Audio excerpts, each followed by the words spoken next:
ኪድኒ ፌለር ወይም ደግሞ የኩላሊት ህመም የኩላሊት ስራውን በአግባቡ ያለ መስራት። ይህ የሚፈጠረው ኩላሊታችን ቆሻሻን ከሰውነታችን ውስጥ ማጣራት እና ማስወገድ ሲያቅተው ነው። ባለፈው የኩላሊትን የስራ ድርሻ አይተናል። ኩላሊት ከፍተኛ የሆነ ጥቅም እንዳለው በሰውነታችን ውስጥ አይተናል። ለምሳሌ ትርፍ ውሃን ከሰውነታችን ውስጥ የማስወገድ ፊልተር የማድረግ ስራ የኩላሊታችን ነውና ኩላሊታችን በታመመ ሰዓት ትርፍ ውሃ ሰውነታችን ውስጥ ምን ይሆናል? ይቀመጣል፣ ይጠራቀማል። መድኃኒቶችን እና መርዛማ ነገሮችን ከደማችን ውስጥ ማስወገድና ሰውነታችንን ጤናማ ለማድረግ ይሳነዋል። ኩላሊታችን በአግባቡ መስራት ሲያቅተው ለሰውነታችን ጎጂ የሆኑ ነገሮች በሰውነታችን ውስጥ ይጠራቀማሉ። ውሃና ንጥረ ነገር መጠነኛ ሆኖ አይገኝም።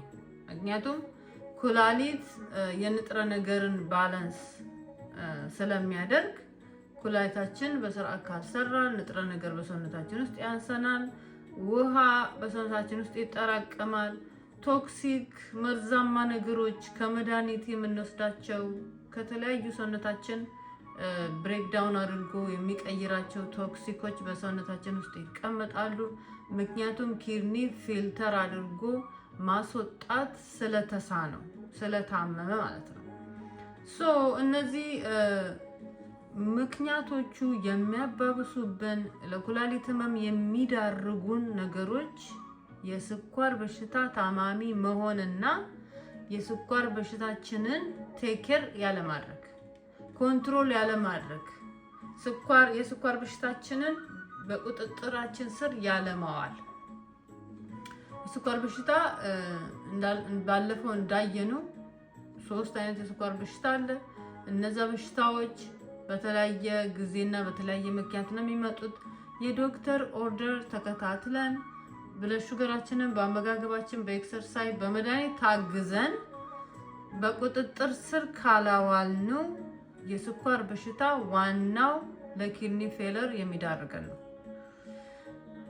ቀስ በቀስ የስኳር በሽታ በኩላሊታችን ውስጥ የሚገኙትን በጣም ቀጫጭን የደም ቧንቧ ያጠቃል፣ ዳሜጅ ያደርጋል። ኩላሊታችን ደም እንዳያገኝ ያደርጋል ማለት ነው። የደም ግፊት ለኩላሊት በሽታ ምክንያት ይሆናል። የኩላሊትን የደም ስር ያጠቃል። ደም የማጣራት ችሎታውን እንዲቀንስ ያደርገዋል። እነዚህ የስኳር በሽታ የደም ግፊት ከፍተኛውን ሚና ይጫወታሉ በኩላሊታችን ላይ ማለት ነው። መጠንቀቅ ያስፈልጋል። የስኳር በሽተኛ ከሆንን እና የደም ግፊት ካለብን መጠንቀቅ ያስፈልገናል ማለት ነው። ሌላው የኩላሊት ኢንፌክሽን። ኩላሊታችን ኢንፌክሽን ኖሮበት በሰዓቱ ደርሰንበት ካልታከምነው፣ በሰዓቱ አንቲባዮቲክ ወስደን ቴኬር ካላረግነው የተደጋገመ ኢንፌክሽን ወይም ደግሞ ከፍተኛ የሆነ የኩላሊት ኢንፌክሽን የኩላሊትን ቲሹ ያጠቃል። ኩላሊት ኢንፌክሽን ካለብን በአስቸኳይ አንቲባዮቲክ ታዞልን በአንቲባዮቲክ እና በብዛት ውሃ በመጠጣት ያም አንቲባዮቲኩም ራሱ ለኪድኒ ህመም ስለሚጋርደን አንዳንድ አንቲባዮቲኮች ምንድነው ማድረግ ያለብን? አንቲባዮቲክ የታዘዝልንን በሰዓቱ እና በመጠኑ እየወሰድን ውሃ መጠጣት ያስፈልገናል ማለት ነው። ኢንፌክሽን ኖሮብን ኢንፌክሽኑን በሰዓቱ ካልታከምነው የኩላሊታችንን ቲሹ ከጎዳ በኋላ ከደረስንበት ይሄም ለኪድኒ ፌለር ወይም ደግሞ ለስር ለሰደደ የኩላሊት በሽታ ያዳርገናል ማለት ነው። ይሄ ፖሊሳይስቲክ ኪድኒ ዲዚዝ የሚባለው ከዘር የሚወሰድ ነው ተብሎ ይገመታል። በቁጥር በዛ ያሉ እጢዎች በኩላሊታችን ውስጥ ሲወጡና ቀስ በቀስ የኩላሊታችንን የስራ ችሎታ ሲቀንሱ ይሄ ፖሊሳይስቲክ የሚባለው የኪድኒ እጢ በኪድኒ ውስጥ የሚወጣ የኪድኒ እጢ ነው እና እነሱ ኩላሊታችንን ስራውን በትክክል እንዳይሰራ አፌክት ያደርጉታል ማለት ነው። የኩላሊት ጠጠር በብዙዎቻችን ላይ የሚከሰት ነው። በሰዓቱ በጊዜው ሕክምና ካላገኘ የሽንት ቧንቧን በመዝጋት ሽንት እንዳያልፍ ያደርጋል። ወይ በሰርጀሪ የሚወጣበት ሁኔታ አለ። በመድኃኒትም እዛው እንዲል የሚደረግበት ነገር አለ። ውሃ በመጠጣት በውሃ ማስወገድ የምንችልበት አለ። እንደ ዶክተሩ ትዕዛዝ ነው የሚሆነው። በሰዓቱ ግን ስሜቱ ሲሰማን በፍጥነት ሄደን መፍትሄ ማግኘቱ አማራጭ የሌለው ነገር ነው። ካለበለዚያ ግን ባደረ በዋለ ቁጥር ምን ይሆናል ማለት ነው? ኪድኒያችንን አፌክት ያደርጋል። መድኃኒት የምንወስድ ዝም ብለን ገዝተን የምንወስደው መድኃኒት በረጅም ጊዜ በብዛት የህመም ማስታገሻ የምንወስድ ሰዎች ጥንቃቄ ማድረግ ያስፈልገናል ማለት ነው። የህመም ማስታገሻ ለተወሰነ ጊዜ ነው እንጂ ለረጅም ጊዜ አይወሰድም። ምክንያቱም እነዚህ የህመም ማስታገሻዎች ከፍተኛ የሆነ ኩላሊታችንን የማጥቃት ችሎታ አላቸው። እነዚህ አይፖፕሮፊን የሚባሉት ናፕሮክሰን እና አሊቭ አንዳንዶች አንቲባዮቲኮች ስንወስድ ጥንቃቄ ማድረግ ይገባናል ማለት ነው። ይሄ የህመም ማስታገሻ ህመሙን ለተወሰነ ጊዜ ካስታገስን በኋላ ማቆም አለብን። በእነዚህ ህመም ማስታገሻዎች የማይቆም ህመም ሌላ ፋርዘር ምርመራ ያስፈልገዋል ማለት ነው። ዶክተራችሁን ማናገር፣ ፋርዘር ምርመራ ማድረግ እና ሌላ ተቀያሪ መድኃኒት ማግኘት ይጠበቅባቸዋል። ዝም ብለን ይሄ መድኃኒት ቀጥ አድርገን የምንወስድ ከሆነ ኩላሊታችንን እየጎዳ ነው ማለት ነው። በቂ ፈሳሽ ያለመጠጣት ይሄ የብዙዎቻችን ችግር ነው። በጣም ብዙዎቻችን ውሃ ስለማንጠጣ ኩላሊታችን ስትራግል ያደርጋል። ከባድ ስራ ይሰራል።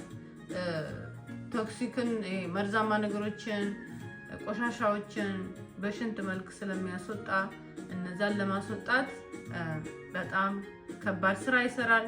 እነዛ ደግሞ በኩላሊታችን ውስጥ ከተጠራቀሙ ሌላ ምክንያት ስለሚሆኑ ውሃ መጠጣት ያስፈልገናል። ባይጠማንም እንኳን መሞከር አለብን፣ መጠጣት አለብን። ኩላሊታችን በቂ ደም እንዳያገኝም ያደርጋል። ውሃ ከሌለ ሰውነታችን ውስጥ ደም የለም። ደም ማነስን ያመጣል። ከፍተኛ የሆነ ኢንፌክሽን፣ ሰብሲስ፣ የደም ዝውውርን በመቀነስ ድንገተኛ የኩላሊት ህመም ይፈጥራል።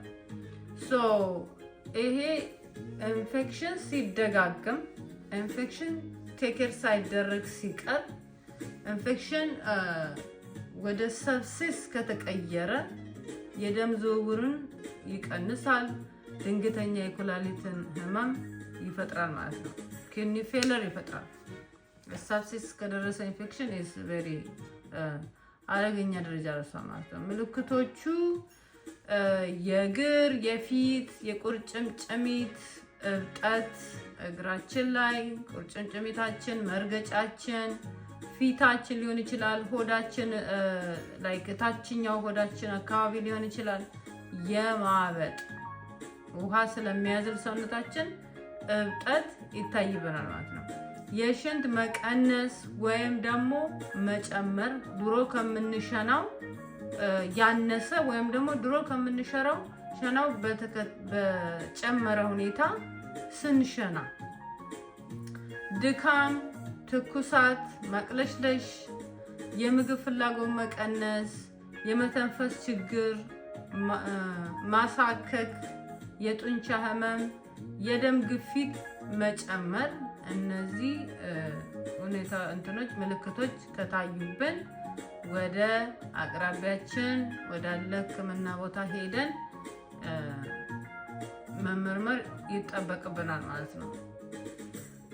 የሚያባብሱ ምክንያቶች የስኳር በሽታ እንዳልኳችሁ ቅድም የስኳር በሽታ በጣም አደገኛ ነው ለኩላሊታችን።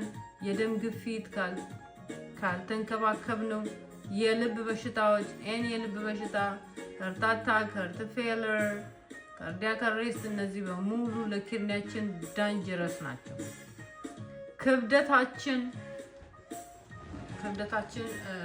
ከፍተኛ ደረጃ ከሆነ ክብደታችንን መቀነስ፣ ለብዙ ጊዜ የህመም ማስታገሻ መውሰድ እነዚህ ናቸው። ልንከላከላቸው የምንችለው ከላከያ የምንላቸው ደግሞ የደም ግፊታችንን መቆጣጠር፣ የስኳር መጠናችንን መቆጣጠር፣ መድኃኒታችንን በሰዓቱ መውሰድ፣ መለካት፣ ፈሳሽ መጠጣት፣ ጨው መቀነስ፣ ያለማጨስ ወይም ያለመጠጣት፣ ስፖርት መስራት፣ የህመም ማስታገሻዎችን ያለማዘወትር፣ ምርመራ ማድረግ እነዚህ ልንከላከልባቸው የምንችላቸው ነገሮች ናቸው። ኩላሊታችን ስራውን በትክክል የማይሰራ ከሆነ ግን ሰውነታችን ውስጥ ውሃ ይከማቻል፣ የሚነራል እጥረት ይኖረናል፣ የደም ግፊት ይይዘናል፣ የደማችን አሲድነት ይጨምራል፣ ቀይ የደም ሴል እንዳይመረት ያደርጋል። ቀይ የደም ሴላችን አይመረትም። የደም ማነስ ይይዘናል፣ የአጥንት መሳሳት ያጋጥመናል። መድኃኒቶችና መርዛማ ነገሮች በሰውነታችን ውስጥ ይከማቹና ችግር ይፈጥሩብናል። የነዚህ ሁሉ ጉድለት ህይወታችንን አስኪ ደረጃ ያደርሰዋል። ስለዚህ ኩላሊታችን የሚሰራው ስራ ብዙ ነው።